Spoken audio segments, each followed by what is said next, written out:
What's up, YouTube? Arkabu here.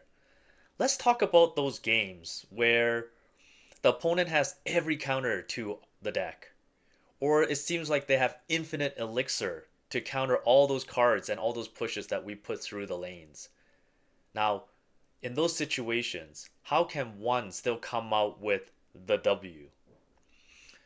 We're going to go through some replays here and break it down step by step on how to overcome these situations. So first one up here. This game was all the counters toward my RG deck. Now, it started out with nothing being deployed on the table yet, so just want to see what kind of deck it is I'm up against. It was a long wait here, so let's fast forward just a little bit.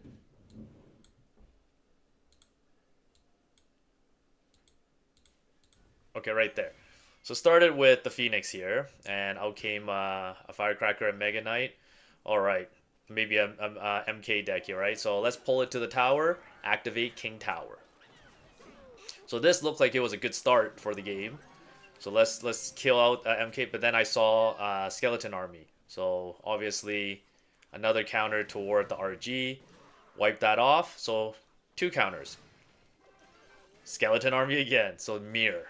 So now we're up against a really tricky deck. So then in my head, I was counting, okay, you spent a lot of elixir, so I could do a good push because it was a mirror use. So let's go with RG, and then Goblin Barrel, and then boom, Mini P.E.K.K.A, another counter. So really, this person has about 3-4 cards to counter this RG deck. And then now here's the big push that's coming through. The Hog took a few hits, so give him a well played. So now the question is how to go against this deck. And then we also got this Firecracker doing chip damage with those missiles. But that's okay. We can still plow through this. So took out the Firecracker. Now I know I need to do a big push and I need to slip it in. It can't be a face-to-face confrontation. It has to be a slip in. So that means we gotta wait for double elixir. This is where it is. RG came out and I knew Mega Knight's here. So I'm getting swapped back and forth. Can't even connect to the tower. And then the Mini P.E.K.K.A comes. So then let's just defend against this. And then obviously left side push. That's fine. Fisherman, pull it in. Do some damage. There. We at least protected the left side. And then we got a very annoying Firecracker and more pressure. So what? Let's change it up. You push right lane, I'll push left lane. So here, roll it out. Push out those Skeleton Army. And then want it to lock on the tower. And there we go. Slip another one. Boom. Another counter on the right-hand side with Mega Knight. And then now I get dual lane pressure. But that's okay. Pull in the Hog first because it does a lot of damage. Then we pull in the Mega Knight. Now we're marching up on the left lane. Lot of good push. And from here, lock on the tower, bring it down, lightning those troops, and boom, there's the win. So in these situations here, all we need to do is slip those in by you doing a lane switch kind of strategy. Push some on the right, push some on the left, so then your opponent is splitting their resources. Because number one, they have the upper hand with counters to all of your cards. Okay, next one we're going to be talking about is lane changing because of how strong they're pushing one lane that you cannot defend against.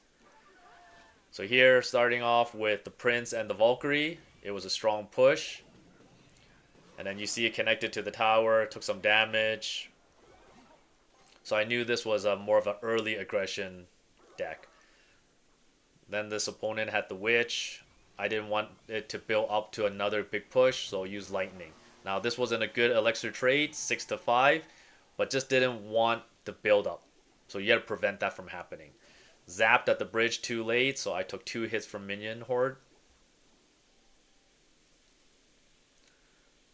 So then here I knew we have to save up for that one big push because this person has been showing offensive card after another one. So here we see the E-Barbs coming out. So close it off with P.E.K.K.A and Fisherman. And then marching down, wasn't sure what to do here. And again, we saw Prince again, so back into the same rotation.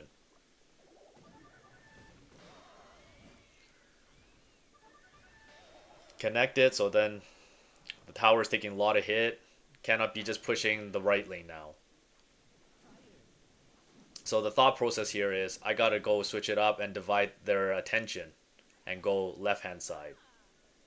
But first, we have to go deal with this. So use the mini P.E.K.K.A to take out the wizard. There we go. No damage and no splash to the tower.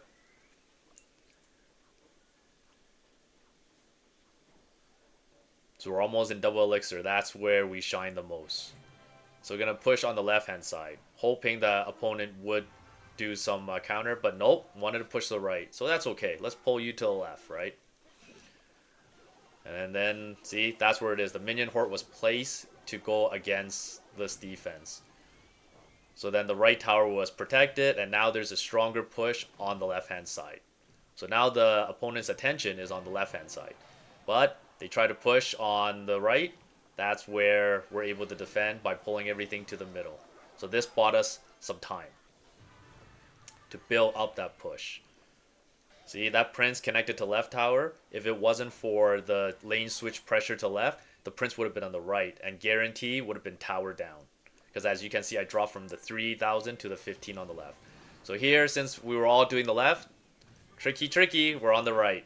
So slipped in the P.E.K.K.A, boom, a few more shots, and yes, you got the horde, but it's okay. I already brought you low enough. Because all we need to do is lightning. And that's exactly what happened. So here you can see switching lanes a little bit right, and then left, and then go back to the right. This catches your opponent off guard, throws off the rhythm, and that's when you could capitalize on your opportunity. Alright, let's go on to the next one here. So this game started off very rough. It was tower down within a few seconds. And instead of just saying good game and wait for the next one, why not push it through? I mean, you still got 2 minutes in the game. It could be a game changer. So I started with Ghost King. I thought this opponent was going to push the right hand side, so it did some defense. And was thinking, oh, look at that. 3 units, lightning time. Early lightning always causes problem. Because the next step, Ram was here. And I was not ready for this, and boom, it hit the tower. And then it got confused with the bully. And look at the left tower. It took so much damage. So now I'm really behind. So got to do a really good push on the left-hand side. Here, the fisherman tried to grab. I zapped prematurely because I was a little bit anxious. But should have let him pull, the opponent pull, so I could connect to the tower faster. But that's okay.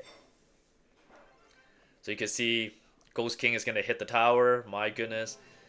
Emergency RG used the tank just to buy us some time. But as you can see, RG just takes so much damage. But it still got one shot. So it still did some purpose. But for a 6 elixir trade. So here, Ram was coming here. Wasn't sure what to do. Use the Phoenix. And I was going to deploy the skeleton.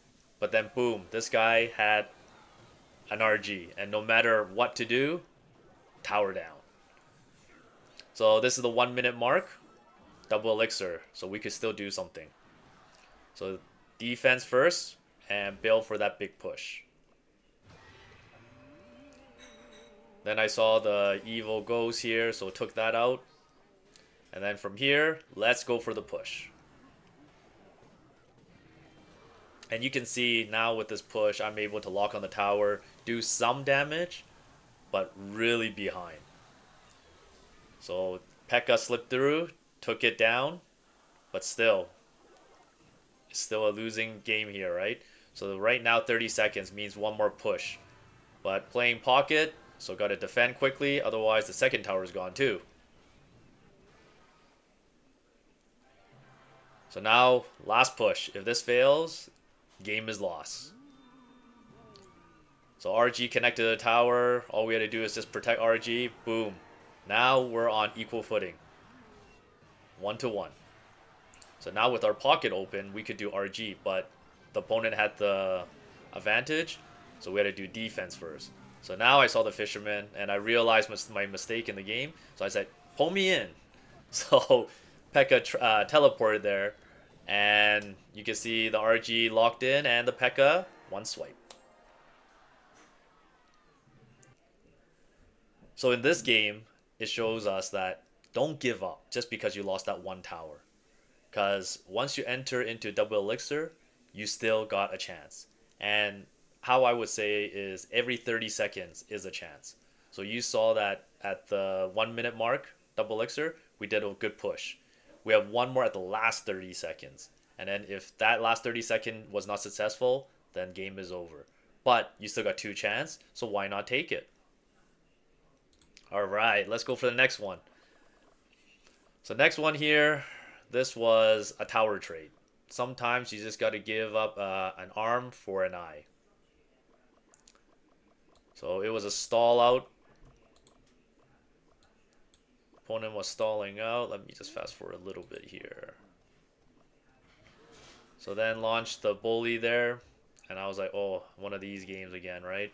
Building for that big push.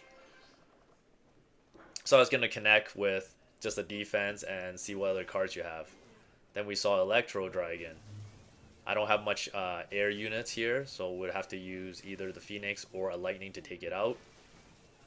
I just want to wait, see what's coming up here. Wasn't sure what card. But since Electro's on the other side, it's like, let's push the right-hand side. But then, surprise.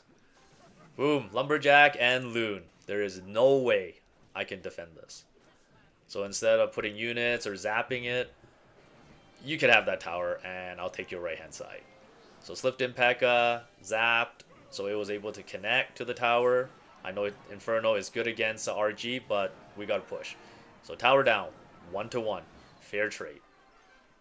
Because as RG deck, we do want the middle pocket open, so we could just slide in and lock in a few punch every time. That's good trade. And since this person was a Loon deck, in my mind is I can't let this person build up. I gotta just keep that constant pressure. Otherwise, I would be overwhelmed. So here we see RG locking on the tower. NATO came. Now I'm fighting the King Tower. Wrong tower, but what can you do?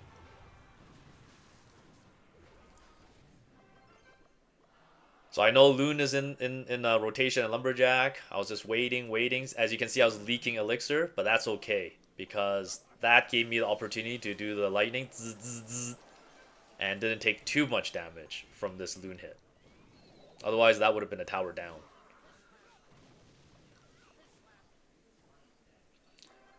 So after I know that push was there, now it's my turn. So let's try to sneak in those skeletons. See, RG locked because it was in the middle pocket was open. If I didn't do that tower, it would be very difficult to connect. So very low, so very happy, but doesn't mean it's over yet. Loon is coming here, so lightning. And luckily I caught the Lumberjack.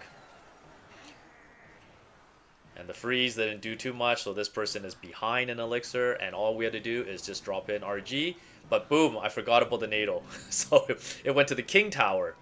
But that's okay, because now it's at a very low HP. We're ready for the hit. Ready, and 1, 2, 3, boom. There you go.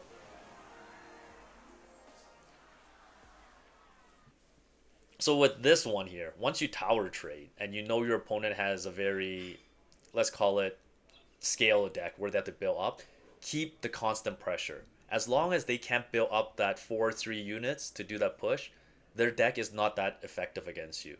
So sometimes playing more aggressive will lead to your opportunity to bring home the win. So as you can see, when we go play our Clash games, sometimes we're just paired up with people that have counter cards, people that seems like they have infinite elixir, or they just caught us off guard and we're tower down. But one thing you learn here is don't give up. You still have a chance. As long as it's in double elixir, you just got 3 times to hit, and if you can hit 2, You could be on equal footing and you can still win. As long as the time is still ticking, you still got your chance.